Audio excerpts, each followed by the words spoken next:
All right, today we're tackling a big one. Literally, we're heading to the roof of the world. But, Mount Everest is so much more than just the highest point on Earth. It's this incredible story of human ambition, the raw power of nature, and deep cultural reverence. So let's start the ascent. So let's start with the most basic question of all. We all know Everest is tall, right? But can you actually picture the number? Just how high is the highest point on our entire planet? There it is, 8,848.86 meters. That's over 29,000 feet.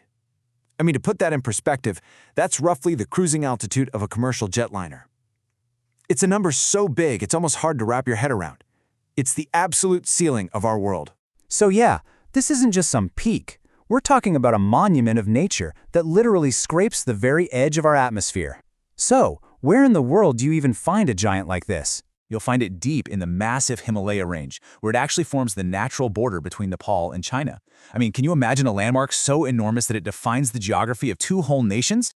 But, a feature this prominent is never just a geological formation. For the people who have lived in its shadow for centuries, it has this really deep cultural meaning, which you can see reflected in the very names it holds. It really does have different identities. So to much of the world, it's Mount Everest, a name that comes from a British surveyor. But for the people of Nepal, it is Sagarmatha, which translates to Goddess of the Sky. And in Tibet, it is Chomolungma, or Holy Mother. These names reveal this profound spiritual connection that existed long before its discovery by the West. But okay, beyond its staggering scale and its many names, Everest is famous for one thing above all else, right? The challenge. So what exactly makes this mountain the ultimate test of human endurance? Well, this formidable challenge really boils down to a trio of brutal threats. First, the weather is just wild, unpredictable, and incredibly violent. Then the terrain is this treacherous mix of sheer ice and jagged rock. But the most relentless danger, the one you can't even see, is the thin air.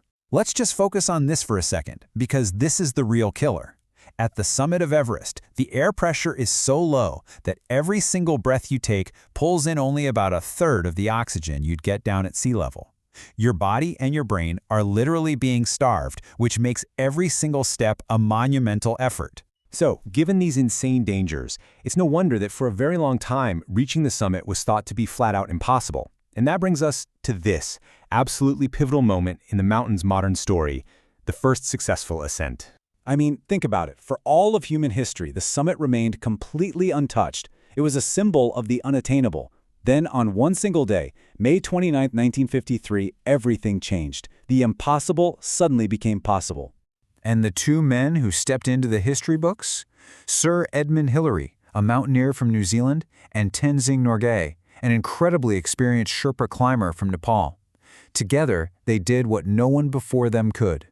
But their historic climb didn't end the story. It actually started a brand new one. Their success proved it could be done, and that just opened the floodgates. It created a legacy, and now every single year, climbers from all over the globe are inspired to follow in their footsteps. And that leaves us with a final and, I think, fascinating question to think about. The first was done way back in 1953. The path is known. So why do we still try to climb it? Why do we still feel that pull to face its dangers and stand on its summit? What does that incredible drive say about us?